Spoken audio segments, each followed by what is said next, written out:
Hello everyone, this is Shreya Singh. Welcome to my channel Finding the Success. So today I will tell you class 7 science chapter 9. Chapter 9's question answer. The chapter name is soil.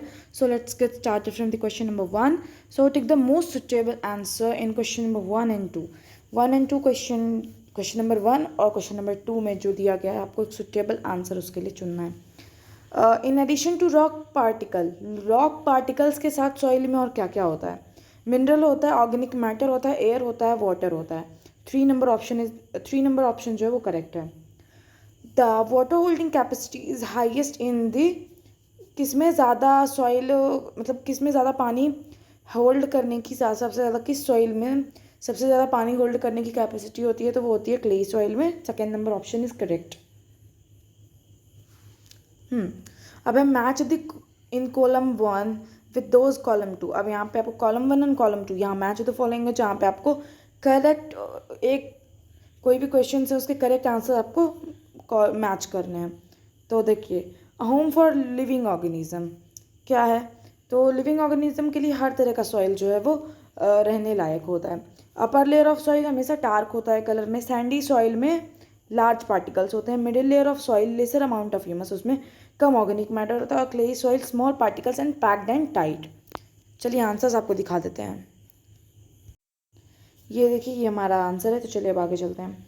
Question number 4, explain how soil is formed. Soil कैसे बनता है. तो soil weathering के process से बनता है. Weathering वो physical process है जहाँ पे फिजिकली ब्रेक डाउन मतलब एयर वाटर के प्रोसेस से ब्रेक डाउन होता है. केमिकल डिकम्पोजिशन होता है रॉक का. रॉक टूटता है, बिखरता है और पूरा रश होता है by the action of wind water. ठीक है, विंड वाटर और क्लाइमेट. और इसी के साथ रिजल्ट होता है छोटे छोटे पीस और जो बड़े बड़े रॉक के पीसेस होते हैं वो घिस के रश होके इधर से उधर भटकते भटकते कन्वर्ट होते हैं स्मॉलर पीसेस में. और इवेंचुअली और उनको और वो रश होते हैं और मतलब वो टूटते हैं, बिखरते हैं वेदरिंग के प्रोसेस से. उसके बाद वो मिट्टी बनती है. बहुत ही लंबा प्रोसेस होता है. How clay soil is useful for crops के लिए कि क्ले सॉइल कैसे ज़रूरी है. उसमें बहुत स्मॉल साइज़ के पार्टिकल्स होते हैं क्ले सॉइल में और बहुत ही टाइटली पैक्ड होता है पार्टिकल्स उसका. और वो पानी को होल्ड करने में उसमें आसानी होती है. क्ले सॉइल में बहुत ही ज़्यादा ऑर्गेनिक मैटर होता है for growing crops such wheat gram and paddy. Wheat gram paddy को उगाने के लिए जो ये जो मिट्टी है वो बहुत ही ज़्यादा लाभदायक है, बहुत ही अच्छी है. ठीक है. The soil that is rich at retaining water and rich in organic matter is suitable. Wheat gram और पैडी के लिए ये जो मिट्टी को बहुत ज़्यादा ज़रूरी है क्योंकि वो वाटर को बहुत अच्छे से रिटेन करती है और इसमें बहुत ही ज़्यादा ऑर्गेनिक मैटर है. Therefore clayey soil have this characteristic and are useful for such kind of crops. इसलिए क्लेई सॉइल इंपॉर्टेंट है और इन सारे इस तरह के क्रॉप्स के लिए बहुत ही ज़्यादा इंपॉर्टेंट है, बहुत ही अच्छी है. अब आपको डिफरेंस बताना है क्लेई सॉइल और सैंडी सॉइल के बीच में. तो चलिए आंसर्स देखते हैं.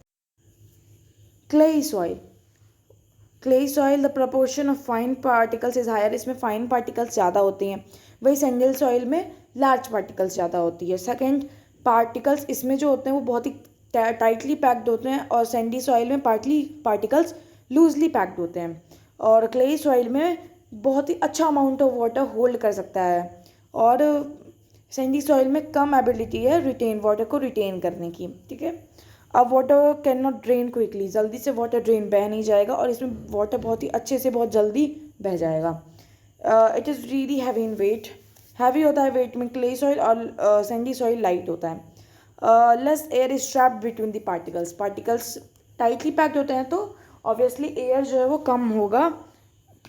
कम ट्रैप्ड होगा इनके बिटवीन ऑफ द पार्टिकल्स. और इसमें ये लूजली पैक्ड होते हैं तो इनके गैप्स में बहुत ही ज़्यादा एयर ट्रैप्ड होगा. 7 में it is rich in humus. ये ह्यूमस में रिच होते हैं. It is not rich in humus. ये ह्यूमस में रिच नहीं होते हैं. आगे चलते हैं. अब आपको cross section of soil layers बनाना है कि कितने तरह के सॉइल हैं. तो यहाँ पे देखिए बनाया गया है. फर्स्ट ए हॉरिजॉन जिसको टॉप सॉइल, फिर B horizon, C horizon and then bedrock. चलिए आगे. Razia conducted an experiment in the field related to the rate of percolation. Leakage का रेट फाइंड करने के लिए परकोलेशन का एक्सपेरिमेंट करने के लिए रजिया एक फील्ड में जाती है. See observe that it took 40 minute for 200 ml।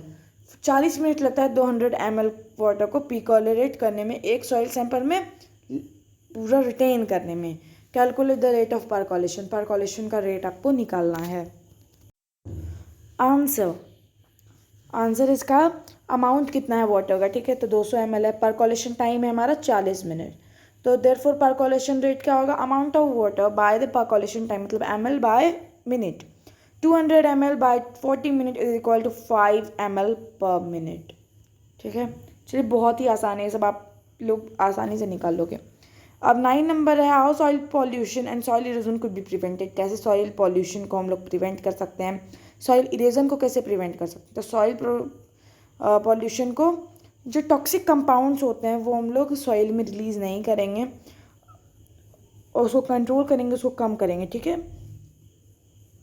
तो प्लास्टिक पॉलीथीन बैग को हम फर्टाइल सॉइल में नहीं देंगे क्योंकि वो डिस्ट्रॉय कर देता है सॉइल की फर्टिलिटी को, इसीलिए उनको डिस्पोज करना है and if possible it should be avoided. और उसको अगर नहीं डिस्पोज हम लोग अगर आप फेंक देते हो फिर भी, तो आप प्लास्टिक बैग्स का यूज़ करना बंद कर दो, ठीक है। सम वेस्ट प्रोडक्ट जो इंडस्ट्रीज से निकलते हैं, होम से निकलते हैं, वो पॉल्यूट करते हैं सॉइल को। ये पॉल्यूटेंट्स को केमिकली ट्रीटेड करना चाहिए ताकि उसका हार्मफुल इफेक्ट जो है वो ख़त्म हो जाए, उसके बाद फिर वो डिस्पोज किया जाए। अदर पॉल्यूटेंट क्या हो जाएंगे, पेस्टिसाइड और इंसेक्टिसाइड जो एक्सेसिव यूज़ होता है प्लांट्स को ग्रो करने में, ठीक है, तो उनको भी अवॉइड करना चाहिए, कम करना चाहिए, ठीक है। और ज़्यादा से ज़्यादा हमें ऑर्गेनिक मैटर का यूज़ करना चाहिए। अब सॉइल इरोजन को कैसे, तो अपर फर्टाइल लेयर जो टॉप सॉइल कहलाता है वो फ्लो हो जाता है और स्ट्रॉन्ग विंड फ्लोइंग वाटर से, ठीक है, तो इसको सॉइल इरोजन कहा जाता है। रूट जो होते हैं, रूट्स जो प्लांट के रूट्स होते हैं वो एकदम फॉर्मली बाइंड करते हैं सॉइल को, बंधा के रखते हैं, और इसीलिए, और जहाँ पे प्लांट नहीं होता है वहाँ पे जो मिट्टी है वो तुरंत रश कर जाती है, वहाँ से भाग जाती है, मतलब लेके वाटर विंड उसको लेके चली जाती है, ठीक है। इसीलिए हमें और ज़्यादा से ज़्यादा प्लांट लगाने चाहिए ताकि कहीं भी फर्टाइल सॉइल जहाँ का है वो रश ना करे, बर्बादी ना हो, सॉइल इरोजन ना हो। अब क्या है, solve the following crossword puzzle. अब यहाँ पे एक पजल है जो आप लोगों को बनाना है, तो ये वो पजल है कि प्लांटेशन प्रिवेंट, तो ये है क्रॉस एंड डाउन, ये आप लोगों का काम है, आप लोगों का बहुत ही आसान है, आप लोग कर सकते हो। मैं इसके आंसर्स आपको दिखा देती हूँ। पहला हो जाएगा विंड, दूसरा हमारा इरोजन, तीसरा वीट, चौथा सैंडी, पांचवा पॉलीथीन, और छठा क्ले, सातवां में अर्थवर्म। 1 मिनट, हाँ, सातवां में अर्थवर्म। तो बहुत ही आसान है ये, आप लोग बना सकते हो। सो चलिए पूरा क्वेश्चन आंसर्स कंप्लीट हो गए हमारे। सो अब हम लोग चैप्टर 10 में मिलेंगे। चैप्टर 10 का शायद नाम है रिस्पिरेशन इन लिविंग ऑर्गेनिजम्स। तो चलिए उस नेक्स्ट वीडियो में मिलते हैं। So bye, like the video, share the video, subscribe the channel and tap the bell icon also. Okay, bye.